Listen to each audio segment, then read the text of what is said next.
Hi. അങ്ങനെ നമ്മുടെ big boss ഹൗസിൽ നമ്മുടെ ഗിസൈലിൻ്റെ പാവാടകൾ എന്നുള്ള ഒരു ക്യാപ്ഷന് ശേഷം ഇന്ന് ജിസൈൽ തന്നെ ഇന്ന് ജയിലിലേക്ക് ടോട്ടലി ആൾക്കാർ നോമിനേറ്റ് ചെയ്തിരിക്കുകയാണ്.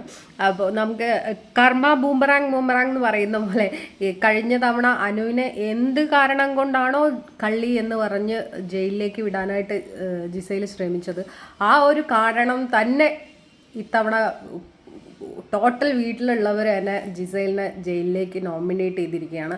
ഇപ്പോഴും അവിടെ റിയലൈസേഷൻ വരാനായിട്ട് ഒരുപാട് പേർക്ക് ഉണ്ട്. കാരണം ഇപ്പോഴും ജിസൈൽ എന്തെങ്കിലും തെറ്റ് ചെയ്ത് കഴിഞ്ഞു കഴിഞ്ഞാൽ അതിനെ വലിയൊരു മോളെ ഇനി അങ്ങനെ ചെയ്യരുത് കേട്ടോ, ജിസൈൽ നീ ചെയ്ത് തെറ്റാണ് കേട്ടോ എന്ന് പറഞ്ഞ് തലോടുകയും, അതേ നേരം അനുമോൾ എന്തെങ്കിലും തെറ്റ് അല്ലെങ്കിൽ അനീഷ് എന്തെങ്കിലും തെറ്റ് ചെയ്ത് കഴിഞ്ഞു കഴിഞ്ഞാൽ അത് വലിയൊരു ഭൂകമ്പമാക്കി മാറ്റുകയും ചെയ്യുന്ന ഒരു കൂട്ടം ആൾക്കാരാണ് ഇപ്പോഴും ഉള്ളത്. എന്നാലും ചെറിയൊരു മാറ്റം സംഭവിച്ചിട്ടുണ്ട്. അതിൽ വളരെ ഞാൻ സന്തോഷിക്കുന്നു. നിങ്ങൾക്ക് എന്താണ് ഇതിൽ പറയാനായിട്ടുള്ളത്?